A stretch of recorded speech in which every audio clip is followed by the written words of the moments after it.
Hey everyone, it's Danielle Kestner again, and welcome to another episode of Gripe, the show that reviews movies with short, sweet reviews, including the one thing that annoyed me most about the movie.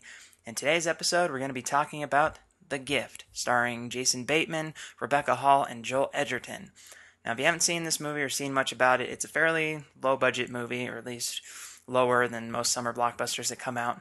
It's billed as a thriller. If you watch the trailer, it definitely looks like it's a movie that's going to be more of a psychological drama thriller type movie, and that's more or less what it is, without giving away too much of the plot.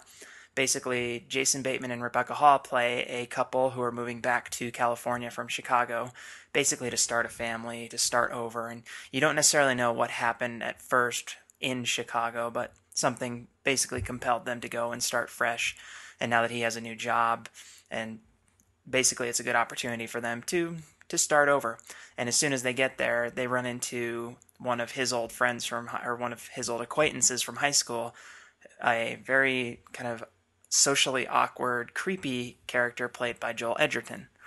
And they kind of, hang out a little bit, get to know each other, but Jason Bateman really just doesn't want this guy around, so he pushes him away. And then, as a result of that, this guy starts to kind of terrorize them a little bit. Sort of inserting himself into their lives, and as the story unfolds, you start to understand why he did that, or why he's doing that. And unlike most thrillers, it isn't some like supernatural thing, or it isn't some like guy who's just hell bent on chaos or mayhem. There's actually a legitimate reason behind this guy coming back, and he tried to make amends, but obviously the past just hasn't really changed much. And he takes that back and takes that out on Jason Bateman. And Rebecca Hall is kind of caught in the middle of this. For one, she loves her husband, but she also kind of feels for this guy. And ultimately, things just kind of fall apart from there. So that's the basic plot of the movie. Now, what did I think of it? It was a fairly good movie. I wouldn't say it was something that I would race back to the theaters to see again, because for one, you kind of don't know what the movie's going to be like at first. It takes a little bit of time to really get going, which isn't necessarily a bad thing, but there's also really not a big payoff until the very end. The ending of this movie is fantastic. I will not spoil that. But the ending of the movie is fantastic for two reasons. One, you don't necessarily see it coming. You could. I mean, there's people who can figure that stuff out, so it's not like it's a brilliant ending. But it does surprise you a bit, but what I like about it even more is that it will absolutely divide people.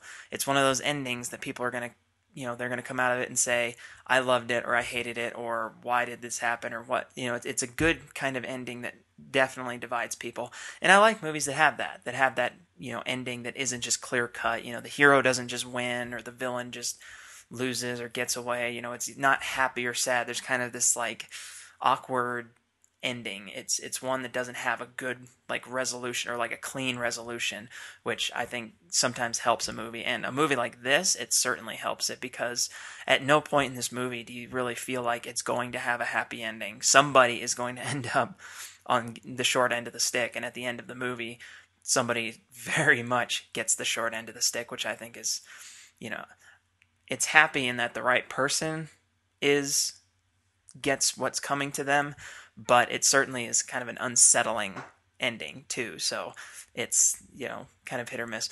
But that's what I like about the ending. But the movie building up to it is not horribly engaging at every moment. And it's billed as a thriller, but when you watch it, it's kind of more of a drama or a mystery that has some thrills throughout. But for the most part, it is a drama, this relationship drama, and this third person who's kind of inserted himself into their lives, and in doing so really makes them question what they are doing with their lives. For the first time, director Joel Edgerton, he wrote and directed the movie, not as well as played one of the central characters. He did a fantastic job. The direction is sharp, good cinematography, clean, great music.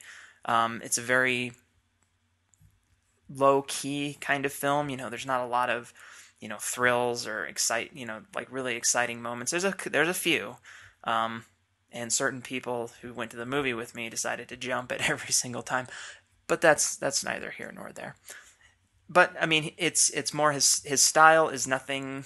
I wouldn't say it's anything really special, but for a first time director, he did a fantastic job. I have to say that. He definitely, was respectful of his story, his actors. Everybody gave great performances. Joel Edgerton's character was probably the weakest of the three, but he certainly had that charisma behind it, or that, like, he definitely put himself into that role very well. But in terms of the character, and mostly because the focus is on, if there's one main character of the movie, it's the one played by Rebecca Hall, who's a fantastic actress anyway, and she certainly proves that here in this movie. So, but when I look at this movie, I say it's a good movie. It's one that I would definitely watch again, but it wasn't one that, is going to stand out in my mind. But there is something that did stand out of the movie that annoyed me a lot, and this is my key gripe. So, like I said, they build it as kind of a thriller drama. When the trailers almost made it out to seem like a horror story or a suspense, like a really like Hitchcockian type of story, which in a way it a little bit was. I mean, a lot of times I was thinking this is kind of like Rosemary's Baby, where you've got a lot of that kind of tension building, but you don't necessarily know what it's going to pay off to or all that. But what they do in this movie that annoyed me was that there were a few moments where they threw something in there just to try to build that tension, and it had no effect whatsoever. And I can spoil this one because it was in the trailers, but there's a scene where they, Rebecca Hall and Jason Bateman come back from something, and they notice that the fish in their koi pond are dead. Now, it wouldn't seem, I mean, this was in like a normal suspense horror movie, you'd be like, oh my god, this guy's killing fish. The problem is that he gave them the fish. Joel Edgerton's character gave them the fish. So he gives them the fish, and then 15 minutes later in the movie, he kills the fish after they have their falling out. It's one of those things that it's entirely in there as just this contrivance to try to make the story more intense or more, suspenseful, but it serves no purpose whatsoever, especially when you take into account how the movie ends and kind of the progression that it goes through. So it's one of those where, the movie wants to be that suspenseful. They want to make it frightening or tense, but they throw something in there that just doesn't, it's completely unnecessary. And this is something that definitely annoyed me and had me scratch my head going, why is that even in there? So, The Gift, fairly good movie. I'd give it a 7 out of 10. So definitely better than I expected. I had no real intention going into this movie. I wasn't super excited about it, but leaving it, I was satisfied, and that was at least positive. So I would give it a 7 out of 10 and recommend it to see it, for the very least, just to say I liked the ending or I hated the ending. You choose. So, thanks for watching Key Gripe. I'll be back with more movies, so stay tuned. Take care now.